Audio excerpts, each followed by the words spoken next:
Pencil Pro, and if you want to change the tip, you unscrew it, and that's the coil here. Careful with the coil, have to be careful with the coil, and then put it back in. This is just a simple piece of plastic, rubber, and when you need to attach the Pencil Pro to the iPad, you just put it like this. It just sits there. And now I get the information about the Pencil Pro. You can lightly squeeze to access the tools, switch tools with a gesture. You can do a double tap. You can scribble, write any text. You can capture screenshots also. Swipe the Pencil Pro from the bottom left corner of your iPad to take a screenshot. Okay, so continue. This is the setup. Okay, so I'll try to squeeze now. It's like a clicking.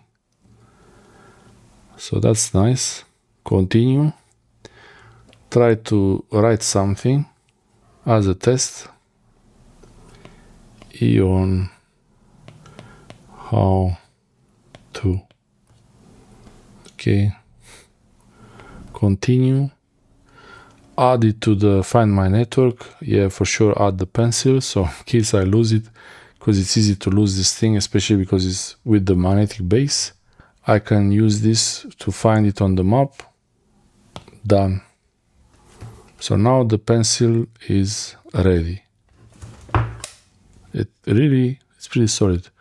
And while you plug it in, when you put the pencil here, it's charging. You see 23%. Let's see if I can tap on it. There is no option to tap on it. So I could change the settings for the pencil. I have the Apple Pencil settings, and you have lots of settings here, but most important is to be able to take notes.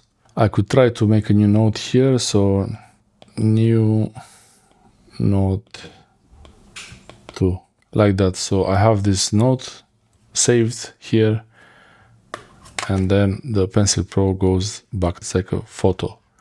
So this is how you set up the Pencil Pro with the iPad. It basically, you just have to have it nearby and follow the setup. And first you have to leave it charging here. This is the only way to charge the Pencil Pro. And I want to show you something interesting. As you turn it, you can turn it and it changes the effect. You see, it's really interesting. This is the magic of this. So I could change this effect. I hope this helps you. Thanks for watching.